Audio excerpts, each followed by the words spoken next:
ভাইয়ের পক্ষ থেকে শুভেচ্ছা, ভাইয়ের পক্ষ থেকে শুভেচ্ছা।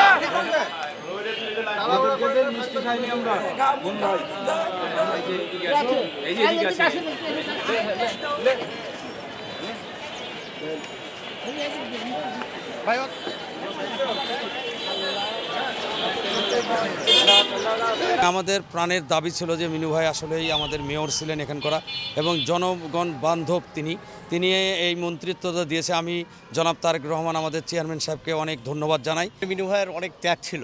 মিনু ভাই দীর্ঘদিন যাবৎ মেয়র ছিল এবং সাবেক এমপি। ওনা মন্ত্রিত্ব পাওয়াতে আমরা খুব খুশি হয়েছি। আল্লাহর কাছে লাখো কোটি শুকরিয়া যে আল্লাহ তাআলা আমাদেরকে আজকে অনেক আনন্দের একটা দিন দিয়েছে।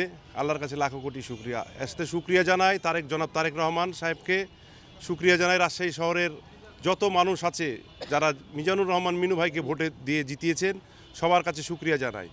ইনশাল্লাহ আল্লাহর রহমতে আমরা জানি যে মিনু ভাই ব্যক্তিগত লোক হিসেবে তিনি খুবই ভালো ভদ্র মানুষ। আমরা আশা রাখি যে আমাদের রাজশাহী শহরের যে বেকারত্ব আছে এই বেকারত্ব দূর করার জন্য মিনু ভাই যথেষ্ট আল্লাহর রহমতে হেল্প করবে আমাদেরকে। আলহামদুলিল্লাহ, প্রথমে আল্লাহ রাব্বিল আলামিনের দরবারে শুকরিয়া আদায় করি।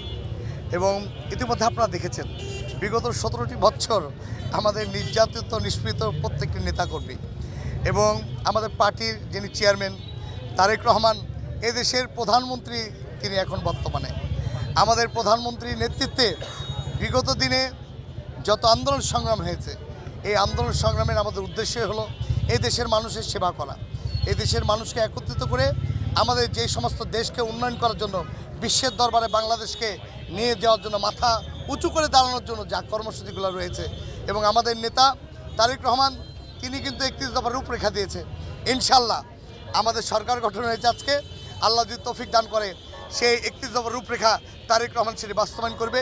এই রাজশাহী বরেন্দ্র অঞ্চলের আমাদের যেটি দরকার ছিল, তিনি গত নির্বাচনী সমাবেশে এসে বলে গেছেন যে রাজশাহীতে আমাদের যেহেতু পদ্মা নদী, সেখানে তিনি ব্যারেজ নির্মাণ করবে এবং আমাদের যেহেতু রাজশাহীর আম হিসাবে আমরা পরিচিত, সেই আমকে একটি হিমাগারে তিনারা রাখার চেষ্টা করবেন, হিমাগার তৈরি করবেন। তিনি বলেছেন রাজশাহীতে বরেন্দ্র যে অঞ্চল রয়েছে, বরেন্দ্রকে আরও আধুনিকায়ন করে কৃষি যেন আরও বৃদ্ধি পাওয়া যায় সেটি করবেন। রাজশাহী মহানগরবাসীর দীর্ঘদিনের প্রত্যাশা, রাষ্ট্রীয়ভাবে এই রাজশাহী মহানগরীকে শিক্ষানগরীতে আমাদেরকে রূপান্তরিত করতে হবে। এটি আমাদের প্রধানমন্ত্রীর কাছে দাবি। রাজশাহীর আমাদের মর্যাদা বৃদ্ধি হয়েছে, রাজশাহীর আমাদের রাজনীতি করার আমাদের এই তরুণ উদীয়মানদের একটা উৎসাহ জায়গা হয়েছে যে রাজশাহী শুধু অবহেলিত থাকে না, রাজশাহীকে মূল্যায়ন করে। এবং এটি আমাদের নেতা তারেক রহমানের দ্বারাই সম্ভব যে তিনি সারা বাংলাদেশব্যাপী 64 জেলার নেতাদেরকে কাকে কি মূল্যায়ন করতে হয় তিনি করেছেন।